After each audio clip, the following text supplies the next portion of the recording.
Hello दोस्तों, आप सभी लोगों का हमारे यूट्यूब चैनल में स्वागत है। तो जैसा कि आप लोगों का जो है टेक्नीशियन ग्रेड थर्ड का एग्ज़ाम इस समय चल रहा है, तो जिन लोगों का एग्ज़ाम हो रहा है उन लोगों के लिए और जिन लोगों का भी एग्ज़ाम होना बाकी है, सभी लोगों के लिए यह क्लास जो है इम्पोर्टेंट होने वाली है। तो आज हम करेंगे 17 जुलाई के जो है प्रश्न आपके पूछे गए हैं उसको करने वाले हैं। तो अगर अभी तक आप लोग हमारे चैनल पर नए हैं और अभी तक हमारे चैनल को सब्सक्राइब नहीं किए हैं तो सब्सक्राइब कर लीजिए और बेल आइकन को भी दबा लीजिए ताकि जब भी हम क्लास को अपलोड करें तो आप लोगों तक जो है इन्फॉर्मेशन पहुंच जाए। अगर आप लोगों को जो है इस क्लास का पीडीएफ चाहिए तो पीडीएफ के लिए आप हमारे टेलीग्राम चैनल से जुड़ सकते हैं। टेलीग्राम चैनल का जो लिंक है हम डिस्क्रिप्शन में दे दिए हैं। तो चलिए शुरू करते हैं आज के प्रश्नों को। इसमें हम सबसे पहले सामान्य ज्ञान के प्रश्नों को कवर करेंगे, उसके बाद करेंट अफेयर, उसके बाद आपके हिंदी और उसके बाद कंप्यूटर के इन सभी प्रश्नों को कवर करेंगे क्रम वाइज से। जिसमें हमारा पहला प्रश्न है कि भारत का जो संविधान है कितने दिनों में जो है तैयार हुआ था। भारत का जो संविधान है वह कितने दिनों में तैयार हो गया था, तो इसका सही आंसर हो जाएगा 2 साल 11 माह 18 दिन। 2 साल 11 माह 18 दिन में जो है भारत का जो संविधान है वह बनकर क्या हुआ था, तैयार हो गया था। आगे बढ़ते हैं, अगला प्रश्न आपका है प्रश्न नंबर 2। प्रश्न नंबर 2 है हड़प्पा संस्कृति किस युग से जो है संबंधित है। हड़प्पा संस्कृति जो है यह आपका किस युग से संबंधित है, तो इसका सही आंसर क्या हो जाएगा, कांस्य युग। हड़प्पा संस्कृति जो है यह आपका किस युग से संबंधित है, तो यह आपका संबंधित है कांस्य युग से जो है संबंधित है। अगला प्रश्न है आपका प्रश्न नंबर 3। प्रश्न है प्लासी का जो युद्ध है कब लड़ा गया था। प्लासी का जो युद्ध है यह आपका कब लड़ा गया था, तो इसका सही आंसर हो जाएगा सन 1757 में। सन 1700 जो है 57 में आपका प्लासी का जो युद्ध है वह लड़ा गया था। सही आंसर क्या हो जाएगा, सन 1757। प्लासी का युद्ध जो है 1757 में किनके बीच लड़ा गया था, यह प्रश्न भी आपका पूछ सकता है। तो यह आपका लड़ा गया था अंग्रेजों और सिराजुद्दौला के बीच। अंग्रेजों और सिराजुद्दौला के बीच जो है आपका प्लासी का युद्ध लड़ा गया था। आगे बढ़ते हैं, अगला प्रश्न आपका है प्रश्न नंबर 4। प्रश्न नंबर 4 है भारत की जो है प्रथम महिला राष्ट्रपति कौन थी। भारत की जो है प्रथम महिला राष्ट्रपति जो है आपकी कौन थी, तो इसका सही आंसर हो जाएगा प्रतिभा पाटिल। प्रतिभा पाटिल जो है भारत की जो है प्रथम महिला राष्ट्रपति थी। सही आंसर क्या हो जाएगा, प्रतिभा पाटिल। आगे बढ़ते हैं, अगला प्रश्न है प्रश्न नंबर 5। प्रश्न है मॉरिशस की जो है मुद्रा क्या है। मॉरिशस की जो है आपकी मुद्रा क्या है, तो इसका सही आंसर आपका हो जाएगा, इसका आंसर हो जाएगा मॉरिशस रुपया। मॉरिशस की जो है आपकी मुद्रा क्या है, तो इसका सही आंसर हो जाएगा मॉरिशस रुपया जो है आपकी मॉरिशस की मुद्रा है। आगे देखते हैं, अगला प्रश्न आपका प्रश्न नंबर 6। प्रश्न नंबर 6 है दादा साहब फाल्के पुरस्कार किस क्षेत्र में दिया जाता है। दादा साहब फाल्के पुरस्कार जो है यह आपका किस क्षेत्र में दिया जाता है, तो इसका सही आंसर हो जाएगा सिनेमा अथवा फिल्म के क्षेत्र में। दादा साहब फाल्के पुरस्कार जो है यह आपका किस क्षेत्र में दिया जाता है, तो सिनेमा अथवा फिल्म के क्षेत्र में जो है दिया जाता है। अगला प्रश्न है प्रश्न नंबर 7। प्रश्न नंबर 7 है कौन सा राज्य भारत का मसालों का जो है बगीचा कहा जाता है। कौन सा राज्य है जिसको भारत का जो है मसालों का जो है बगीचा कहा जाता है, तो इसका सही आंसर आपका हो जाएगा केरल। केरल को जो है केरल राज्य है जिसको जो है मसालों का जो है बगीचा कहा जाता है। अगला प्रश्न है प्रश्न नंबर 8। प्रश्न नंबर 8 है विश्व पृथ्वी दिवस कब मनाया जाता है। विश्व पृथ्वी दिवस जो है यह आपका कब मनाया जाता है, तो इसका सही आंसर हो जाएगा 22 अप्रैल। 22 अप्रैल को जो है आपका विश्व पृथ्वी दिवस के रूप में मनाया जाता है। 22 अप्रैल को जो है विश्व पृथ्वी दिवस के रूप में मनाया जाता है। अगला प्रश्न है प्रश्न नंबर 9। प्रश्न नंबर 9 आपका है आयकर भारत में किस प्रकार का कर है। जो आयकर है यह जो है भारत में जो है किस प्रकार का कर है, तो इसका सही आंसर हो जाएगा प्रत्यक्ष कर। आगे बढ़ते हैं अगले प्रश्न की तरफ, प्रश्न नंबर 10। प्रश्न नंबर 10 आपका है भारत में राज्यसभा के लिए न्यूनतम आयु कितनी है। भारत में जो है राज्यसभा के लिए जो है न्यूनतम आयु जो है वह कितनी रखी गई है, तो इसका सही आंसर क्या हो जाएगा 30 वर्ष। भारत में राज्यसभा के लिए न्यूनतम आयु कितनी रखी गई है, तो 30 वर्ष रखी गई है। अब हम देखेंगे करंट अफेयर से संबंधित महत्वपूर्ण प्रश्नों को, करंट अफेयर से संबंधित जो भी आपके महत्वपूर्ण प्रश्न हैं उसको कवर करेंगे। जिसमें हमारा अगला प्रश्न हो जाएगा प्रश्न नंबर 11। प्रश्न है 2025 में G20 की अध्यक्षता भारत के बाद जो है किस देश को मिली है? 2025 में G20 की जो अध्यक्षता है भारत के बाद जो है किस देश को मिली है? तो इसका सही आंसर आपका हो जाएगा ब्राज़ील को। किस देश को मिली है? तो ब्राज़ील देश को जो है मिली है। अगला प्रश्न है प्रश्न नंबर 12। प्रश्न है भारत का पहला डिजिटल संसद पुस्तकालय किसने लॉन्च किया? भारत का जो पहला डिजिटल संसद पुस्तकालय है वह किसने लॉन्च किया है? तो इसका सही आंसर हो जाएगा लोकसभा सचिवालय ने।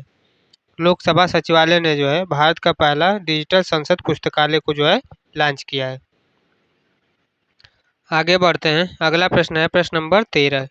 प्रश्न नंबर 13 है हाल ही में किस राज्य ने पहली महिला पुलिस बटालियन शुरू की है? हाल ही में जो है किस राज्य ने पहली महिला पुलिस बटालियन को जो है शुरू किया है? तो इसका सही आंसर हो जाएगा झारखंड ने। किस महिला ने शुरू किया है? तो झारखंड ने। आगे बढ़ते हैं। अगला प्रश्न है प्रश्न नंबर 14। प्रश्न नंबर 14 आपका है 2025 में AI इन जुडिशरी परियोजना को जो है किसने शुरू किया है?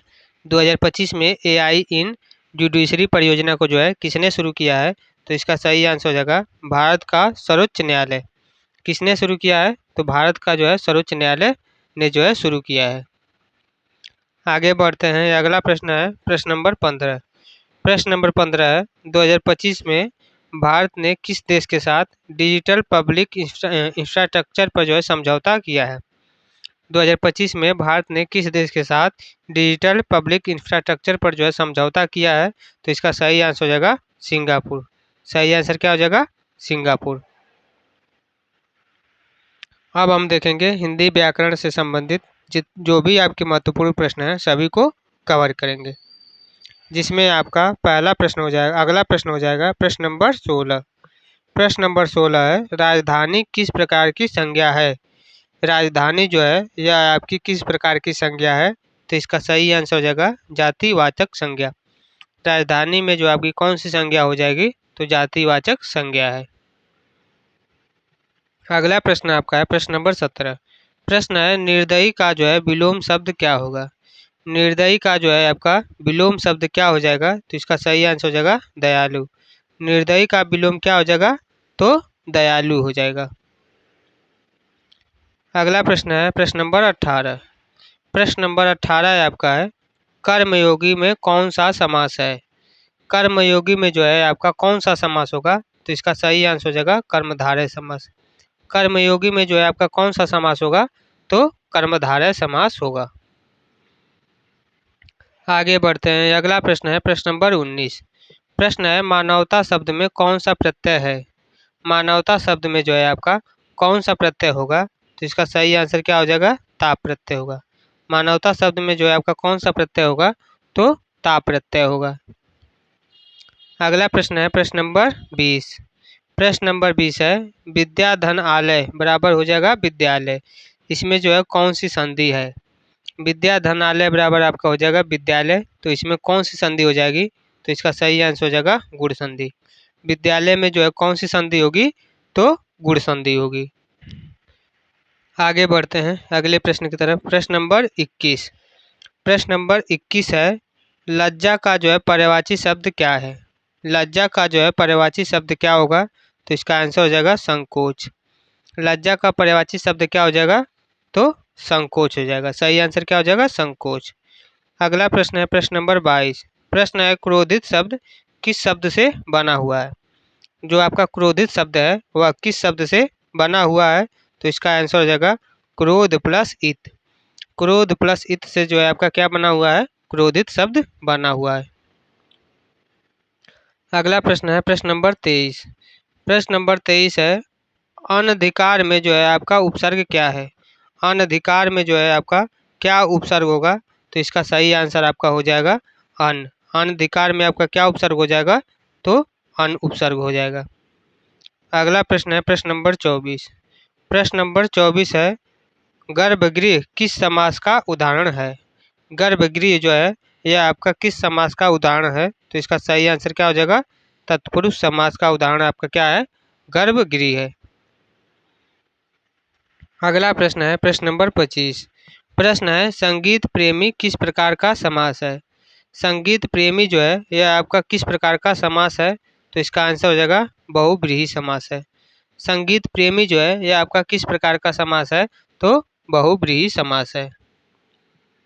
अब हम देखेंगे कंप्यूटर ज्ञान पे आधारित आपके जो भी महत्वपूर्ण प्रश्न हैं उसको कवर करेंगे, जिसमें आपका अगला प्रश्न हो जाएगा प्रश्न नंबर 26। प्रश्न नंबर 26 है वायरस से जो है बचने के लिए किस सॉफ्टवेयर का उपयोग किया जाता है? वायरस से बचने के लिए जो है किस सॉफ्टवेयर का उपयोग किया जाता है? तो इसका सही आंसर हो जाएगा एंटीवायरस। वायरस से जो है बचने के लिए किस सॉफ्टवेयर का उपयोग किया जाता है? तो एंटीवायरस का जो है उपयोग किया जाता है। प्रश्न नंबर 27 है HTML का जो प्रयोग है किसमें होता है? HTML का जो प्रयोग है वह किसमें होता है? तो इसका आंसर हो जाएगा वेब पेज डिजाइनिंग में। HTML का जो प्रयोग है किसमें होता है? तो वेब पेज डिजाइनिंग में जो है इसका प्रयोग किया जाता है HTML का। अगला प्रश्न आपका है प्रश्न नंबर 28। प्रश्न है ब्लूटूथ किस प्रकार की तकनीकी है? ब्लूटूथ जो है यह आपका किस प्रकार की तकनीकी है? तो इसका आंसर हो जाएगा वायरलेस कम्युनिकेशन। ब्लूटूथ जो है यह आपका किस प्रकार की तकनीकी है? तो वायरलेस कम्युनिकेशन तकनीकी है। अगला प्रश्न है प्रश्न नंबर 29। प्रश्न नंबर 29 है CPU में कितने मुख्य भाग होते हैं? CPU में जो है कितने मुख्य भाग होते हैं? तो इसका आंसर हो जाएगा 3। CPU में कितने मुख्य भाग होते हैं? तो 3 होते हैं, जिसमें आपका ALU हो गया, CU हो गया और मेमोरी यूनिट। CPU में कितने भाग होते हैं? तो 3 ALU, CU और मेमोरी यूनिट। अगला प्रश्न आपका है प्रश्न नंबर 30। प्रश्न है OCR का जो है पूरा नाम क्या है? यानी कि हमसे डायरेक्ट पूछ दिया है कि OCR का फुल फॉर्म बताइए कि क्या होगा। तो इसका आंसर क्या हो जाएगा? इसका आंसर हो जाएगा ऑप्टिकल कैरेक्टर रिकॉग्नाइजेशन। OCR का फुल फॉर्म क्या हो जाएगा? Optical character recognization. सही आंसर क्या हो जाएगा? यही हो जाएगा। तो आज के जो जितने भी आपके महत्वपूर्ण प्रश्न थे सभी के सभी हमने करवा दिए हैं। अगर आप लोगों को क्लास अच्छी लगी है तो कमेंट में जो है एक हाइप का ऑप्शन आया है, आप वहां से हाइप करके हमें वोट कर सकते हैं। अगर आप लोगों को इस क्लास का PDF चाहिए तो PDF के लिए आप हमारे टेलीग्राम चैनल से जुड़ जाइए। टेलीग्राम चैनल का नाम है टीचिंग विद गोविंद। और वैसे टेलीग्राम चैनल को आपको ज्वाइन करना है तो इस वीडियो के जो है डिस्क्रिप्शन में टेलीग्राम चैनल का लिंक दे दिए हैं, वहाँ से भी आप डायरेक्ट हमारे टेलीग्राम चैनल से जुड़ सकते हैं। अगर आप लोगों को क्लास अच्छी लगी है तो क्लास को भी लाइक कर दीजिए और चैनल को ज़रूर से ज़रूर सब्सक्राइब करिए, ताकि जब भी हम क्लासेज को अपलोड करें तो आप लोगों तक जो है तुरंत नोटिफिकेशन पहुँच जाए। तो आज के लिए बस इतना ही। आप लोग जो है अपनी तैयारी अच्छे से करते रहिए, सभी लोगों का जो है सिलेक्शन ज़रूर होगा। तो बस आप लोग अपनी तैयारी को रेगुलर बेसिस पे करिए, ब्रेक मत करिए। आज के लिए इतना ही। जय हिंद, जय भारत।